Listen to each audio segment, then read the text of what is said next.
Lokasi tempat pembuangan akhir atau TPA Sampah Regional Payakumbuh mengalami longsor pada Rabu 20 Desember 2023 dini hari. Longsor itu membuat bak penampungan sampah di Teratak Padang Kerambia Payakumbuh ini mengalami kerusakan sehingga tak mampu lagi menampung sampah.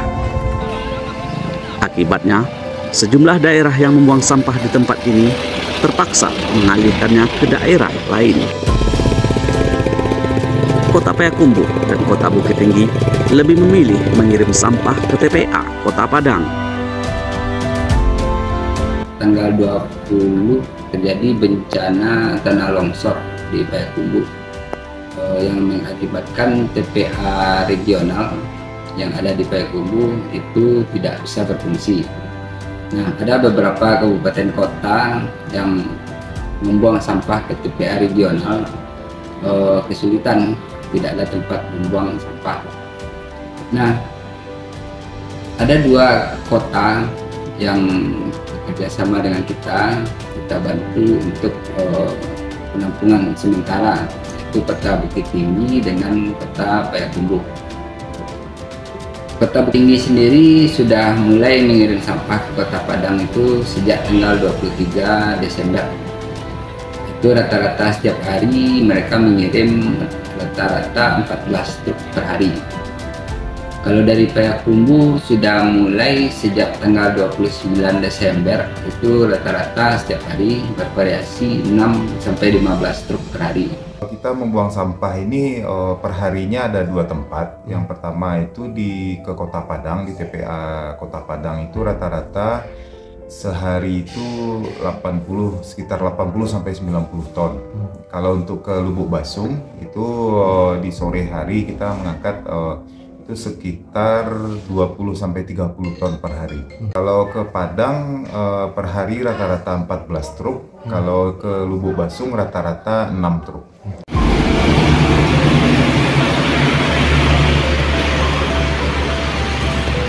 Hadirnya sampah Bukit Tinggi dan Payakumbuh membuat beban di TPA Padang semakin berat. Kondisi ini membuat Pemko Padang membatasi jumlah sampah luar yang masuk ke Kota Padang. TPA Aye Dingin memiliki luas 18 hektar. Dari 18 hektar itu kita kurangi fasilitas pendukung, total luas efektif untuk penumpukan sampah itu ada sekitar 11 hektar. Jadi di TPA Aye Dingin sampah Kota Padang timbulan rata-rata 640 ton per hari, itu yang masuk ke air dingin. Biasanya peningkatan di hari libur. Di hari libur peningkatan sampai 670 ton per hari. Nah, kapasitas TPA Aye Dingin kita sendiri untuk bisa membantu menampung sampah dari luar kota ini, kita menghitung maksimal di kapasitas 15% dari sampah yang ada di Kota Padang sendiri. Yakni itu kita bisa menampung 100 ton per hari, dan kita juga ada hitung maksimal kita bisa melayani selama 60 hari. Mungkin itu.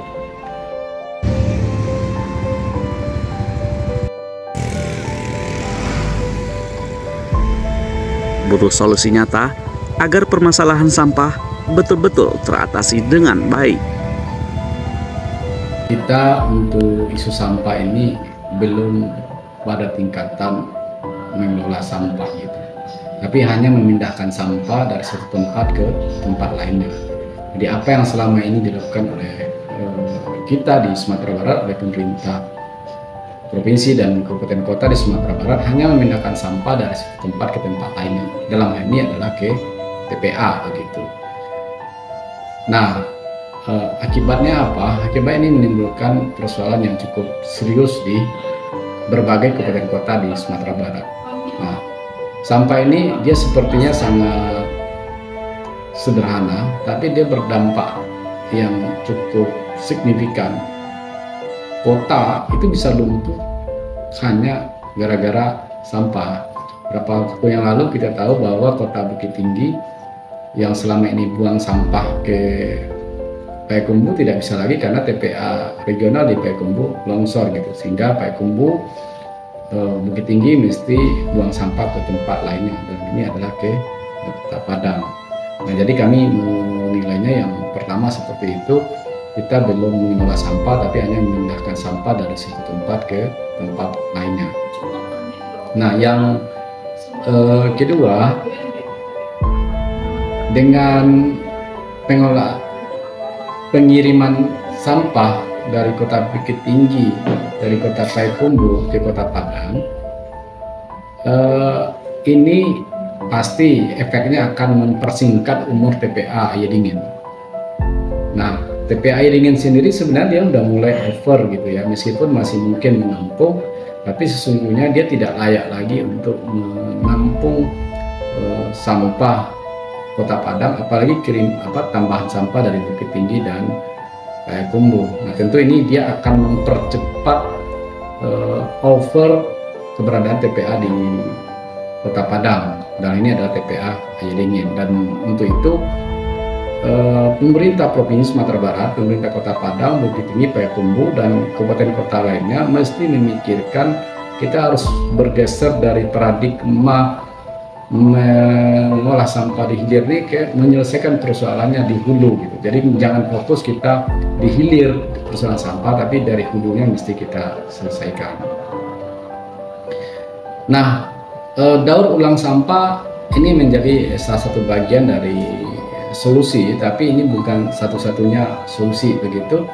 Kita memang harus mulai memastikan sampah itu harus dikelola dari sumbernya. Minimal organik dan anorganik itu kita pisah. Kita tahu organik ini dia mencapai 60% dari jumlah sampah. Artinya kalau ini dikelola dengan baik, 60% dari masalah sampah sudah mampu diatasi. Karena organik pada prinsipnya itu bisa terurai di alam, dia bisa memberikan banyak manfaat, apakah itu untuk kompos ataupun untuk maggot yang hari ini banyak dilakukan oleh beberapa kelompok masyarakat begitu. Nah, yang anorganik ini kan ada yang bisa didaur ulang. Nah, fungsi daur ulang di sini mungkin sekian persen dari sampah anorganik bisa didaur ulang, bisa dipakai kembali dalam berbagai wujudnya, dan ini menjadi satu bagian dari di antara beberapa solusi yang bisa kita tempuh untuk sampah ini. Bagi pemerintah sendiri, akan mulai serius dalam menangani permasalahan sampah yang kian meningkat setiap waktunya.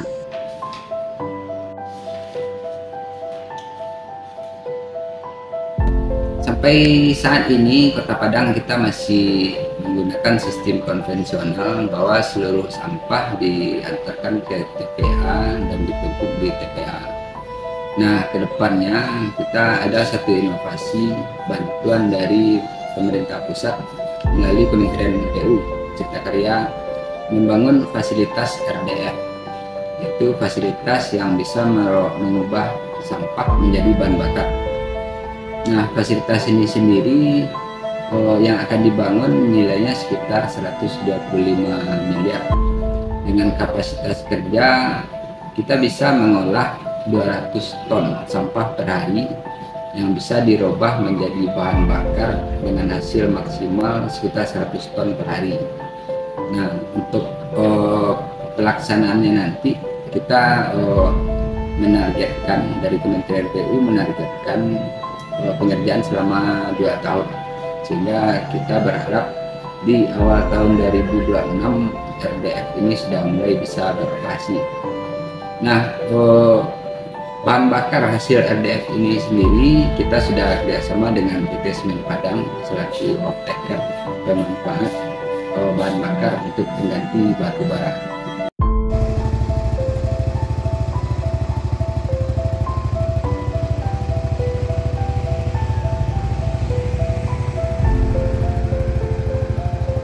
Saat ini kita sedang dalam perencanaan, mudah-mudahan tahun ini bisa berjalan. Kita akan melakukan pengolahan sendiri. Kita merencanakan pembuatan TPST di Talau ini. Mudah-mudahan kalau tidak ada halangan bisa berjalan dengan baik. Tahun ini kita sudah merencanakan untuk melakukan pembuatan TPST tersebut.